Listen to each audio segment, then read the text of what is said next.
Hello there everyone. Today I want to show you how to make this alternating fishtail wire work bracelet, and this is what it looks like.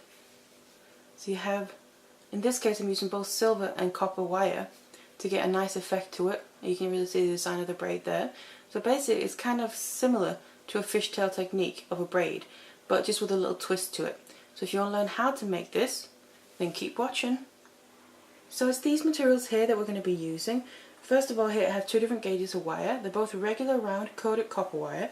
The silver one here is a 0.6mm, and this is going to be used pretty much as it is. And then this here, the copper one, is a 0.4mm. This I'm going to be using twisted. So I'm going to twist two pieces of this wire together and use it alongside the silver wire here. And then finally here I have my ribbon ends. These are going to finish off the piece nicely, and then alongside them I'm going to be using my clasps, so my extended chain, lobster claw clasp, and then jump rings to attach it all. So let's get it all together and let's get started. So then the lengths of wire that we're going to need is first of all 12 lengths here of a 0.6mm wire, the silver one in my case, or about 40 centimeters each. And just make sure your wires are nice and straight, so at least it's fine if there's a curve, but just make sure there's no kinks or bends in it. And then we'll need 6 lengths here of our twisted wire, and again about 40 centimeters, and this is the copper one in my case. Now what I did to achieve these is I took one length of 1 meter of the 0.4mm, and then I folded that in half, and then I twisted that together, so the two ends are the same wire, and then that will shorten the length a little bit when you twist it, depending how much you twist it. And then I used that length here, and that's about the same length as the other ones. And then what I've done is I've taken all my lengths of wire and then put them into this spring clamp here. So I'm just using this to keep them fastened together at the beginning and make it easier to start out working with it. But then I've also organised them in a certain way. So basically what I've made are little groups. So each group here consists of 2 lengths of the silver wire and then 1 of the twisted. So I have the twisted in the middle with 1 silver one on each side of that. So that's one group, and I have 6 of them all the way across. So all the 6 groups here, which is then using all the wires, are laid flat next to each other, making sure that twisted wire on each group is in the middle of it. And that's then the setup here, because that's how we want the wires to continue to be throughout as well. And then when I have all the wires ready here in the spring clamp, then I just need to kind of separate them a little bit. So I'm going to go straight down the middle. So I have 3 groups on one side and 3 on the other, and I'm just going to pull them apart a little bit. So just out to the side there. So you're going to have basically 3 of your groups going towards one side, and then the other 3 towards the other side. And this is just to kind of put them into position so we can more comfortably start making the braid and have it then also sit nicely. So just something a bit like that. And then we need to get going with the braid here. So it's really quite simple.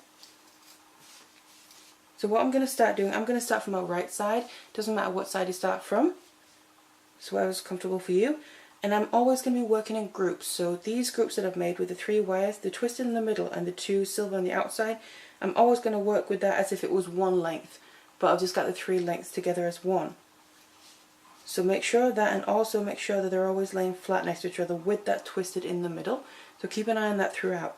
So I'm going to take the very outer one here, bring it across the other 2 in that same group in towards the middle, also making sure the wires there in the other 2 groups that I'm going over are laying flat still, just like that. And especially the one that I'm moving here. So it can be a little bit fiddly. The beginning is always the most fiddly, because obviously everything is still kind of loose.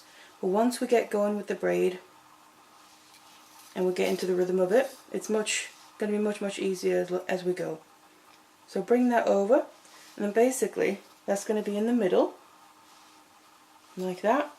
Then we need to go to the other side, and then again I'm taking the outer group from that, and in this case I'm going to go under, still towards the middle. I'm going to take that, make sure it's flat underneath the 2 groups on the same side there. Keep it flat along the way, and I just kind of use my fingers to make sure to kind of flatten it out, so make sure that twisted wire stays in the middle. So I'm going underneath those 2 other groups right next to it, but then I need to go over this other group that's now in the middle, the one we brought in first from the opposite side.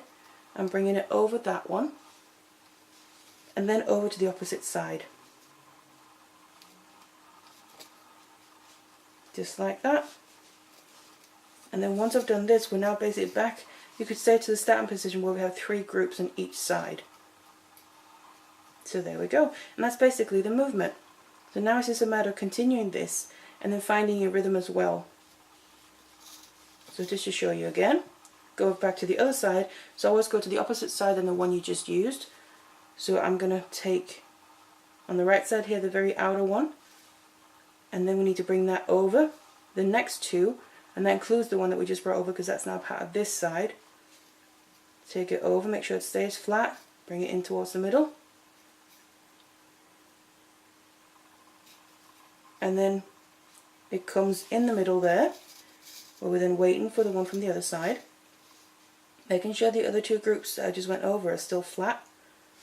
And then I go to the opposite side, take the very outer one, and this one needs to go under the next 2, so that then includes the one that's previously brought over from the opposite side. So just kind of keep remembering that, but it's always having the 3 groups, the 2 sides where there's 3 groups on each side. So go under those 2, but then over the one that we just brought from the opposite side, because that's what we did before,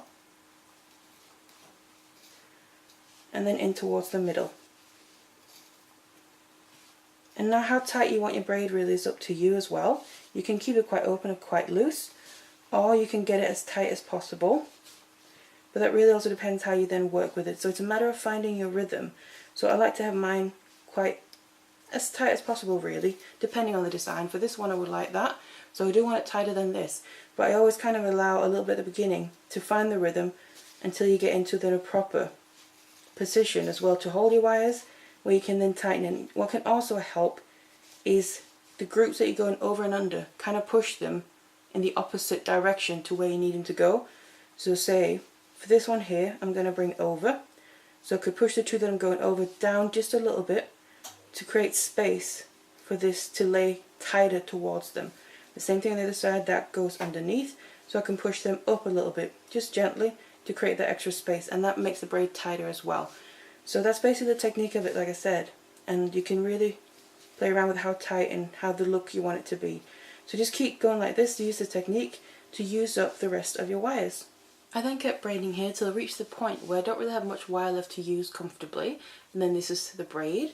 So you can see the technique is kind of like similar to a fishtail braid, where we have 2 sides, we'll bring over from one side to the other, and then the other side to the first one again. And the difference is here on one side we go opposite than the other side. So like I said, on the right I'm taking it over the top, but then from the left side I'm going behind. But otherwise it's very similar to a fishtail braid. But then this is what it looks like. So all this has to do now is finish off the ends and obviously have the final length that we want for the bracelet as well. So then to finish off the end here, you just want to choose the section of braid that you want to use. But then I'm going to get my flush cutters here, so just some wire cutters or flush cutters, and we need to obviously cut off the excess, because what I'm going to be using are these ribbon ends here. To finish them off quite nicely and professionally, we can then use the loops to add whatever clasp we want to. So what we need to do is cut off the excess, so I need to choose the first point where I want to cut it on one end, and I just want to cut it straight across here. So just take some wires at a time and go straight across to the other side. So just like that, we have a nice neat edge where we're then going to use a ribbon end here. You can see it's going to fit really nicely, also not having any bulk inside of it because we made the end nice and straight. And what I'm then just going to do as well, add a bit of glue to this. So I'm going to take my E6000. I just like to do this because it adds extra security and durability as well. And I'm going to take a bit on a toothpick here just to help apply it.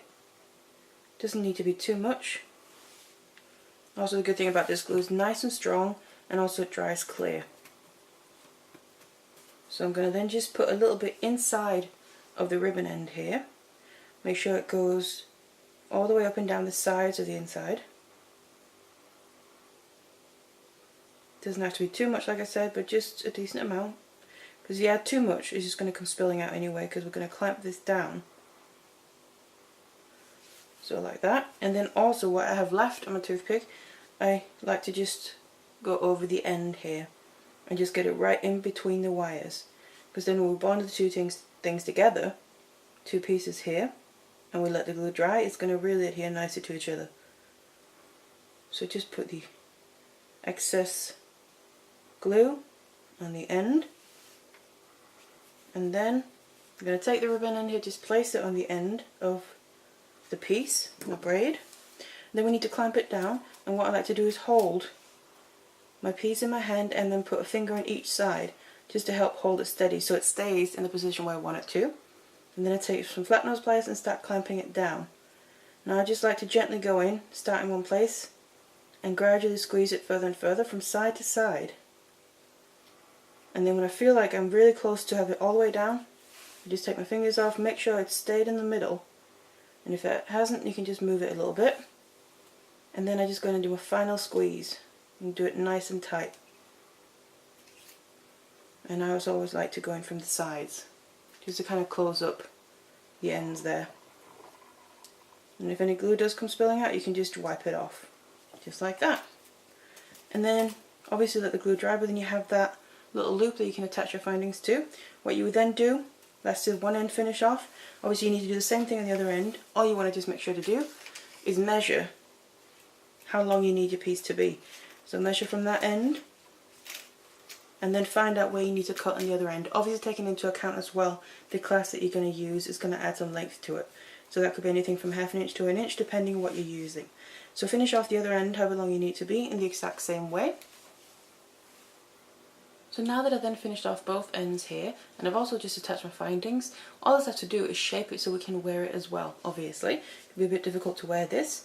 So you can either fold this around something that has the size and shape that you want it to be, or you can just use your hands and fingers. So what I like to do is just go in and start kind of from the middle-ish and then work my way outward and just gently put curves into it. So don't go into one place and make a big bend, that'll put it out of shape, but just gradually go back and forth and put more and more of a curve into it and have the ends basically then move towards each other.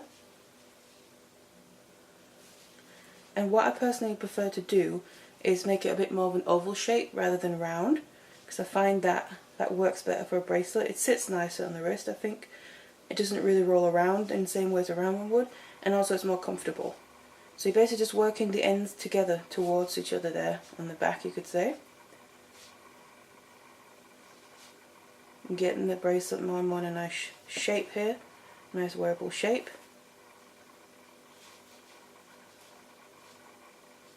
Just gently working your way, making nice curves instead of a big bend like I said or anything. We're gradually getting closer, we're almost there. And then obviously you can use your clasp for the extra security. So that's then what it looks like. There you have your nice shape and you have your nice braid there. It's a little bit different. And obviously I've just used both the silver and the copper there to give it a nice interest and a nice design to it. So that's what it looks like. So it's a pretty simple and easy braid to make. You just gotta kind of find the rhythm when you're making it. So I really hope you enjoyed this tutorial, and thank you very much for watching.